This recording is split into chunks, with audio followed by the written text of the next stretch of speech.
November, 1985. A week of heavy rain swells the Cheat. The river is transformed into an angry wall of water. As the water recedes, towns along the river are left in ruins. Damage is in the millions. 5 people are found dead along the Cheat. Normal life comes to a halt as the cleanup begins. We had a couple $1,000 worth of clothes and stuff upstairs. I wasn't sure what happened. Wasn't sure if it made out or not. But evidently they did. You know, the hardest part I had was helping my best friends, you know, pack up and moving. They're going, you know.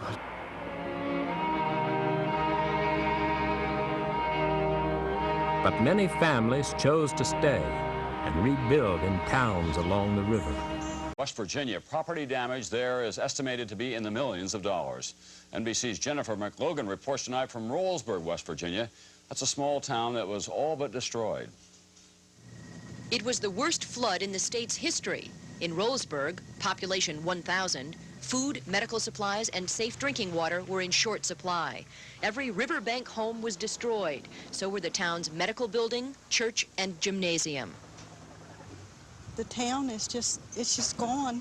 There's no place for the kids to go to school or anything now. God sent that we haven't lost anybody we know of. It took only 1 hour after the Cheat River crested here for 100 homes and businesses to be swept away.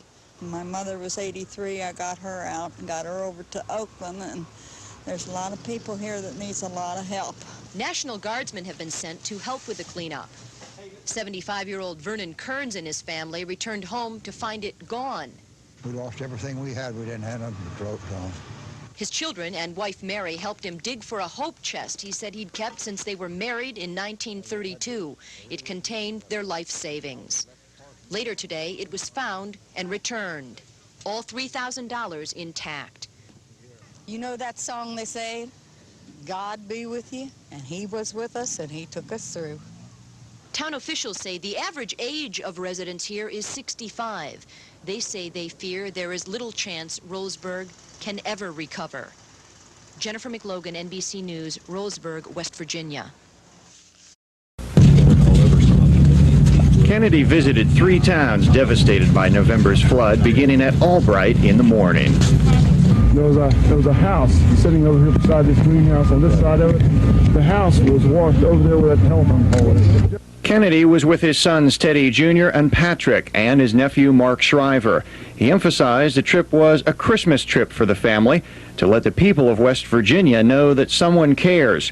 And he said a question is, as America responds to crises abroad, are we responding to the crises at home? I thought it was important in the spirit of Christmas to reach out to people, to let them know that there are people who do care about those that are in need and trying to help themselves and who are suffering.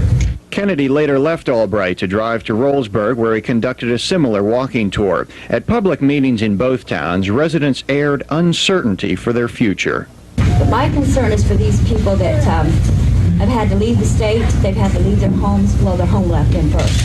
And we wonder what's going to be done for these people, these older people that absolutely cannot start over again. My concern is for the town, the displacement of the people. We need all the people that are in the town here. We've lost about 60 homes, and you can imagine what that's going to do to this community. Every agency, federal, state, whatever, has caused confusion rather than security. Senator, after seeing Rollsburg now and Albright both, what's your impressions? Well, first of all, there's no question of the devastation. There has to be people who see their whole life savings disappear before them. I mean, it's like, I know it's been compared to the devastation of World War II. I had the chance after the war to see many of those communities in Europe. And I think, obviously, it's frustrating in terms of the bureaucracy of FEMA and SBA. But I think you ought to take, I'm enormously tremendously impressed by the volunteers that have come in here. They've come in here from the university. They've come in here from a number of the religious groups. I talked to people in their homes, and they said it made a very substantial difference. Kennedy says he came to West Virginia because of his family ties to the state. Brother John made a mark here in 1960. Brother Bobby followed a few years later. Son Patrick even rafted down the same Cheat River that flooded 7 weeks ago today. For flood victims in the state of West Virginia, they're looking for hope. Senator Kennedy's visit here brings national attention to the tragedy that hit this state and also a glimmer of hope for the victims of that flood. This is Jeff Hertrick, Newswatch 12, Preston County.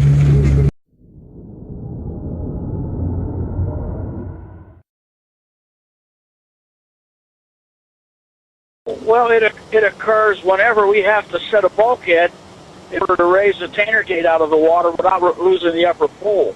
You know, there are a lot of things that can happen to require us to do that. This was just a scheduled maintenance activity that we do twice a year, and we had to run that drift to set the bulkhead in order to lubricate the lift chains that lift the dam gates out of the water.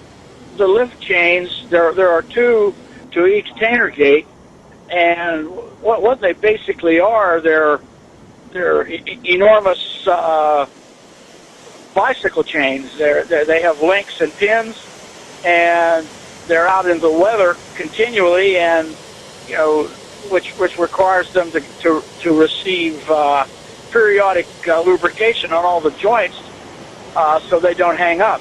I have a notification list that I notify everyone on that list of a scheduled release of trash, and we always try to give them 2 or 3 days to organize.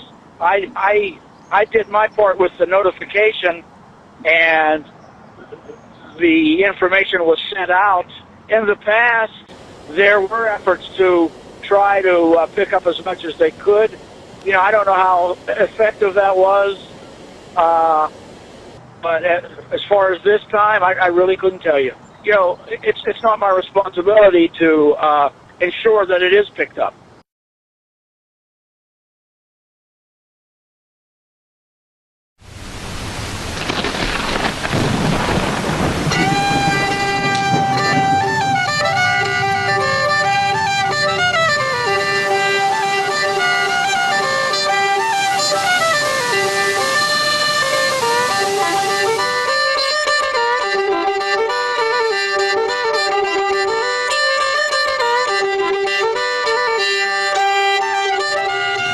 There's a physical comfort inside the mountains. There's also a sense of community. This is a land where people work together to build, and that's part of what is great about this rural part of Appalachia. You could say a river runs through it, but it'd be more accurate to say 6 rivers run through it. That's why they call this place the birthplace of rivers. We are trying to designate the Birthplace of Rivers National Monument on the Monongahela National Forest. There are 6 spectacular rivers that begin right here on this very landscape. These are rivers that West Virginians know and love, like the Cranberry River and the Williams River, where people grew up. What all national monuments have in common is that they aim to provide strong statutory protections to the resources that have been identified as something so special on a national scale. They deserve that designation, deserve that protection for future generations. 0.007%, a fraction of a percent of the world's water is directly available to humans for consumption. That's this water right here is that fraction of a percent. So it is this responsibility we have to make sure that this area is protected. Communities depend on these rivers and the quality of these rivers, not just here on this landscape. The headwaters in this region are so critical to water quality to all those who live downstream. I liken it to a newborn baby. Parents of a newborn are bestowed this responsibility upon them to care for and protect this very fragile, vulnerable being. And I think of headwaters that way. The landscape up there is transplanted from really another time in history. We talk about, you know, being in the mountains, but then here in these little places that seem almost more tropical. Yeah, I think the forests around this part of the Monongahela, this part of West Virginia, they sort of have this, historic or even prehistoric feel to them. It's stuff that you don't normally see in other parts of West Virginia, so it's really kind of special environment. One thing I didn't expect to find here was Canada. Well, not really Canada, but the Cranberry Glades is a unique ecosystem, a large bog not usually found this far south. Not a lot of people associate cranberries with the mountains of West Virginia, but it's one of those northern species that's found its way here to this super unique biodiversity hotspot. We're in such a remote part of the mid-Atlantic and eastern U.S. that any time that we can develop a sustainable tourism economy, I think it's a good long-term future. A lot of tourists that come through here have come back to revisit every day. Almost every day you'll have somebody come into this building who was here 30 years ago with their grandmother, or came here and spent summers here, or is bringing their kids back to see where they grew up and spent their summer. So this is a lot of people's history. I want to make sure that my kids get a chance to experience exactly the same thing that I got to experience, and my great-great-great-great-grandchildren get to experience the same thing. This is where I grew up fishing. This is where thousands of people have grown up fishing. It's really the core trout fishing experience for all West Virginians.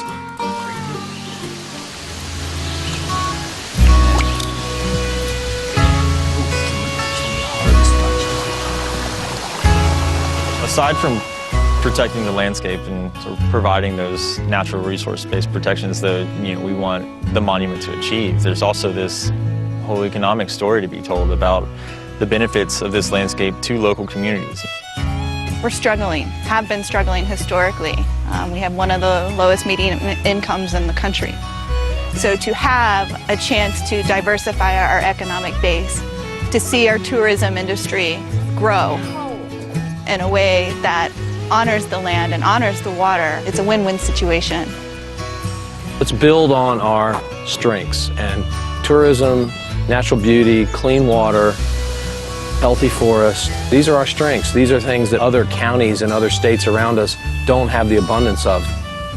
And people look at this landscape and they know that it's already here and we already have this resource, and it's not something that we have to buy or invest a lot of money in. All we have to do is to say that yes to decision makers that we want this area to be permanently preserved, to say that this landscape that's in our own backyards here is so special that it should be on the map.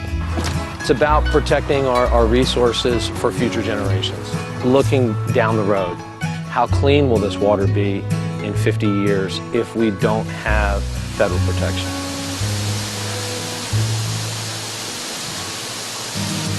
I think the coalition that has been built around this initiative is really making decision makers pay attention.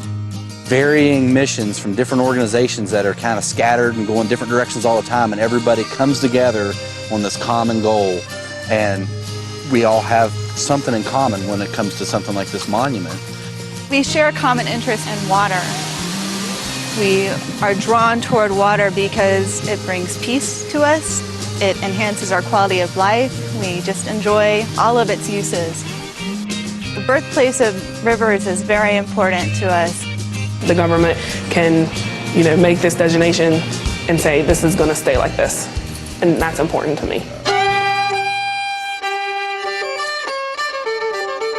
It's very important, I think, that people are able to experience what this part of the country has to offer. To be able to drive on the scenic highway and look both ways and just see ridges of green and woods this time of year.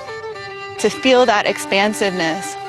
I think people will find that the communities in this area also understand the value and want to share that, because this is something that should be shared.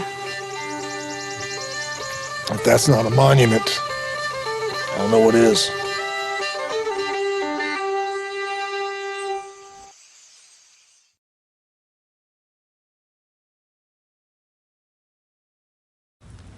AmeriCorps Vista also honored 9/11 victims today by helping keep a Monongahelea Park clean. Volunteers from around the state joined with the Friends of Decker Creek today for a day of service. The group painted picnic tables and benches, spread mulch along the pathways, and removed unsightly weeds. Big service days like 9/11 and Martin Luther King Day are the two big service days for AmeriCorps Vistas, and I think it's important to remember community and how important that is. And when you get a group of people that are like-minded and all working together, whether it's in our park or another organization, I just think it helps the community realize, hey, there's people out here that care. And the outdoor learning park located off the rail trail behind Kroger's in Sabre. Meanwhile, significant new developments this morning in a chemical spill that has forced 300,000 people to stop drinking water out of the taps in their homes. Overnight, we learned that more than 700 people have reported symptoms of illness and 70 have gone to the hospital. ABC's Susan Salney is on the scene in West Virginia. Susan. Good morning, Dan. A federal investigation is now underway into the chemical spill into the water here, which has put life on hold for so many people. This morning, thousands in West Virginia feeling the effects of Thursday morning's chemical spill. More than 700 people in the Charleston area have called poison control centers, complaining of nausea, vomiting, headaches, and rashes. 70 people went to local hospitals. For the 300,000 area residents, it's been a frustrating day and a half. Overnight, FEMA trucks bringing more than 1 million liters of clean water for people to drink, bathe, cook, and clean. I get really upset because we're basically just trying to find water just so we can be able to, take a shower, have something to drink. The crisis began when a toxic chemical used to process coal leaked out of a 48,000-gallon storage tank. The chemical overflowed into the Elk River just north of a water treatment plant that provides drinking water for the region. Do not drink it, do not cook with it, do not wash clothes in it, do not take a bath in it. The advisory set off a run on stores, people emptying shelves of water bottles across the region. But some people still concerned after using the water before the warning. Brush my teeth and I wash my face with it. Okay. So that kind of scares me. This incident is extremely unfortunate, unanticipated, and we are very, very sorry for the disruption to everybody's daily life that this incident has caused.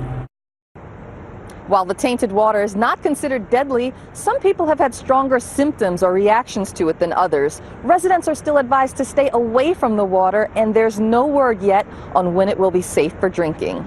Biana? Such a frightening situation. Susan, our thanks to you.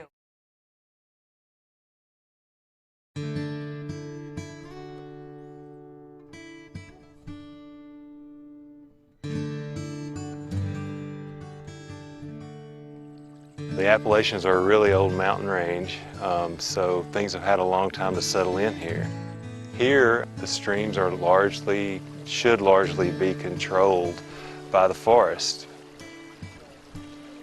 In terms of a healthy watershed, what we expect to see would be relatively low road density. We want to see the ability where we are crossing streams with roads and trails for aquatic organisms to be able to pass through these crossings if they're culverts or bridges. We want to have healthy riparian areas, which for the most part means very well forested riparian areas.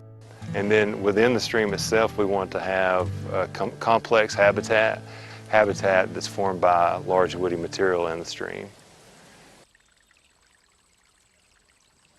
What we are trying to do through our watershed restoration is to try to bring our systems that have been impaired through historic land use management, try to bring them back into the realm of what they were historically. So we're trying to reconnect the habitats, we're trying to improve the habitats that are there, and this will better prepare these systems to sustain themselves through times of more extreme environmental conditions.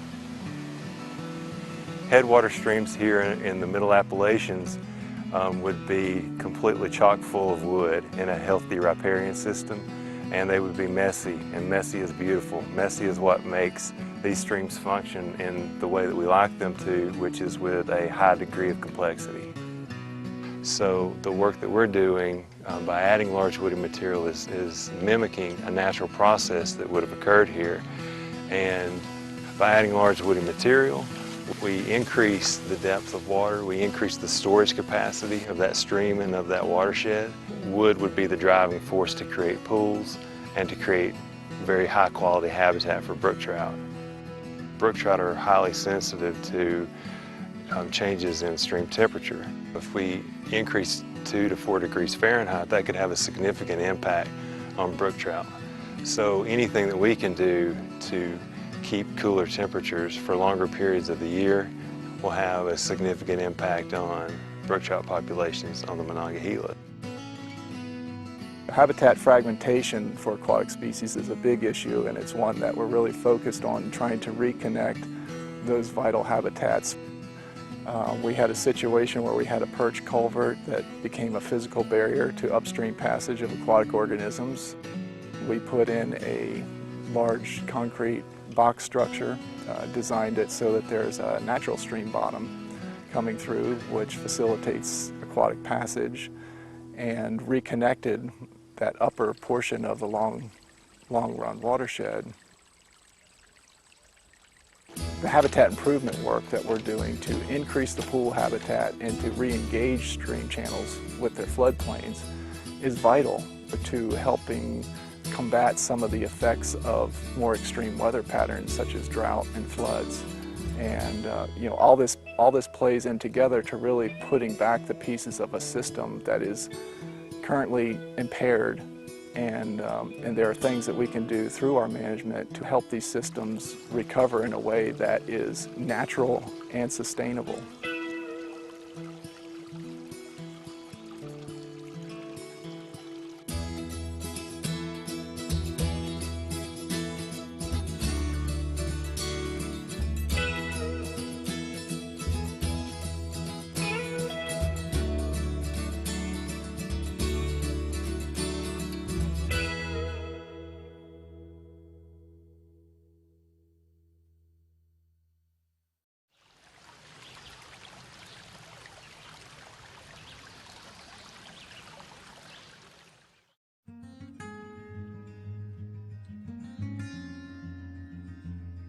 My name's Mike Owen, and I'm the aquatic ecologist on the Monongahela National Forest here in West Virginia. So the Monongahela National Forest, we have about 1 million acres of land that we manage in the north central portion of West Virginia, which includes the Central Appalachian Mountains. We have over 1,500 miles of stream on the forest, and that represents about 90% of the trout waters in the state of West Virginia. In addition, we are the headwaters of 6 main rivers, so we are a very important resource for downstream users of water quality. For the program that I manage, the Watershed program, a lot of what we're doing is watershed restoration work. So we're trying to take care of some of the things that impair watershed health in our systems. One of the biggest pollutants probably in our watersheds in this area is actually sediment, and the majority of that sediment pollutant is from roads. So it's from erosion from roads, especially roads that aren't maintained. On the hill slopes, in the process of cutting into the soil profile, what you're doing is getting down into the groundwater. So you're taking water that would normally be in the soil, moving gradually down, coming out as cold water springs, and instead bringing it to a road, heating it up, putting it into a ditch, accelerating its movement down and out of the watershed.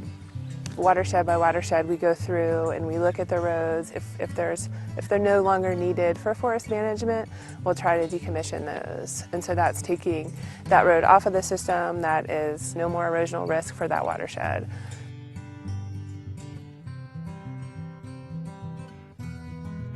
This was a pretty steep road coming down this slope here. It was funneling runoff and sediment just right into this nice trout stream here. And by decommissioning, decompacting, outsloping, the rainfall gets absorbed in the soil, released more slowly at a cool temperature over a longer time, and this will become a a natural riparian corridor along the stream. This road that we're on right now was decommissioned about 6 years ago.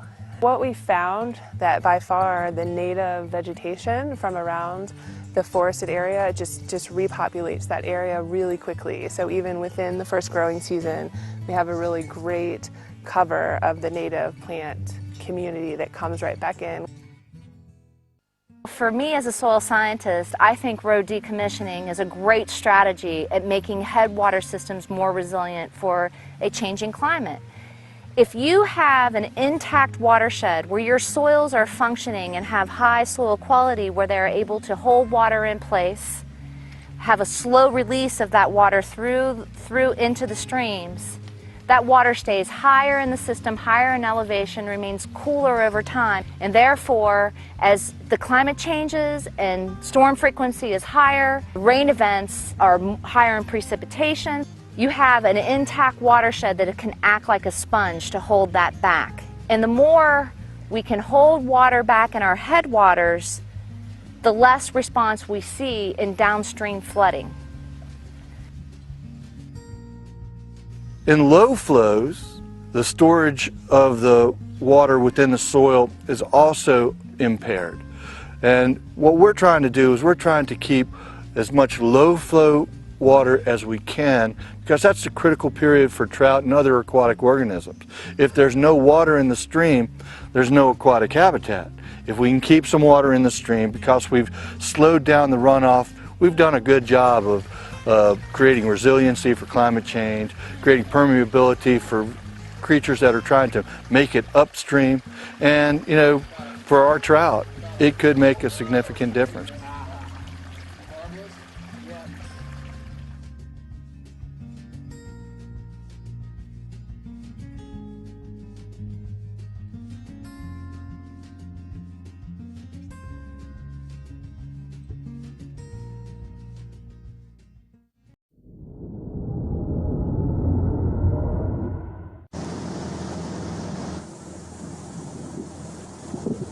It's been really cleaned up. You know, I think when I was a kid growing up here back in the 80s and the early 90s, you heard about the river, you don't want to eat fish, there's high mercury content, there's all this stuff, there's acid mine drainage in the headwaters and the tiger drainage and all that.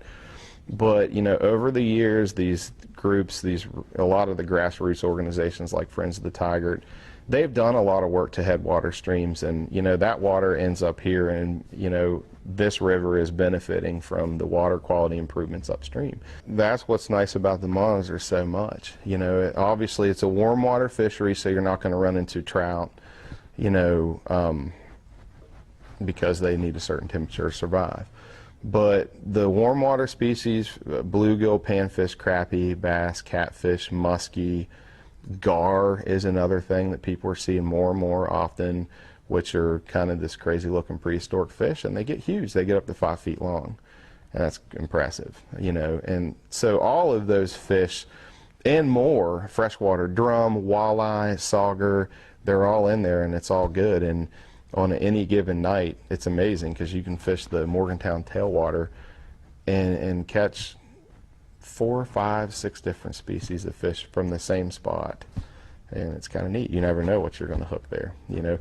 And that's what we talk about when my friends go there. It's like, what did you catch? Well, tonight we caught mostly drum or mostly striped bass, or, you know, we caught this big catfish. And that's what's so cool about it. It's a big river. There's a lot of habitats. There's a lot of fish, you know.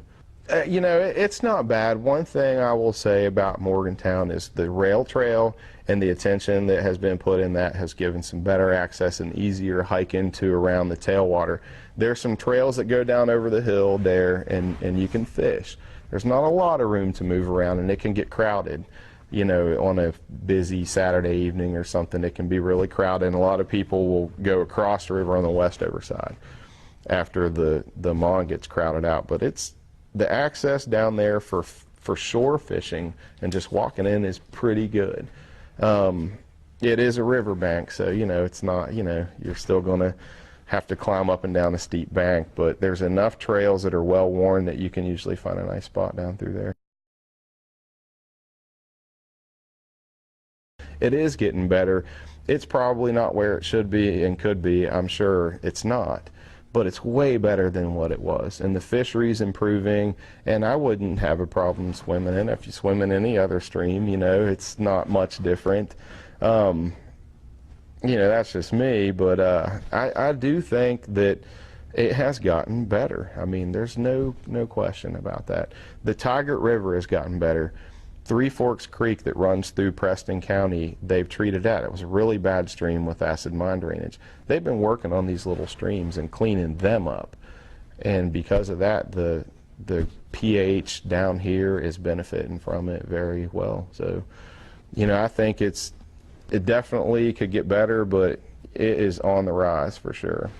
And like I say, the more people that can use this river and care about it, then the more help it can get, you know, and it can get better. So, you know, it's all about fundraising and getting volunteers, you know, and I mean, obviously the more the merrier. So that's what it's all about.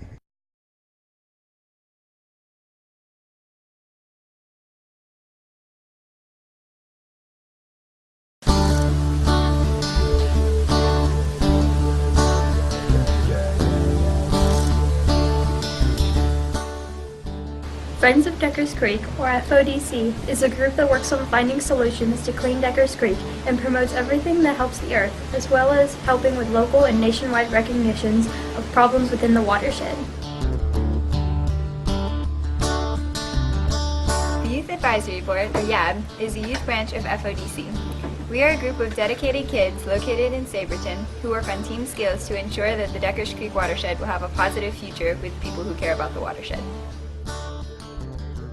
Hi, I'm Gabe and I am part of YAB.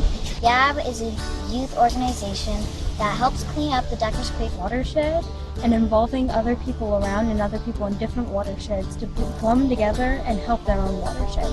so people can enjoy. The Youth Watershed Connections Projects connects youth together with the passion of wanting to understand all about the water around us and make sure that it stays clean for the future to come. The YWC project was created to get kids involved in their watersheds and to create a useful map of West Virginia watersheds. The YWC's projects help kids grow their passions for clean water and connects those passions through one website that allows them to easily share their thoughts. Youth Watershed Connections is the first youth-led watershed map ever created.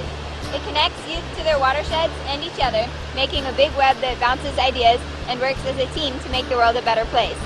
Our goal is to map out all the watersheds in West Virginia so that the Youth Watershed Connections website will allow anyone to connect to their local watershed without any hassle.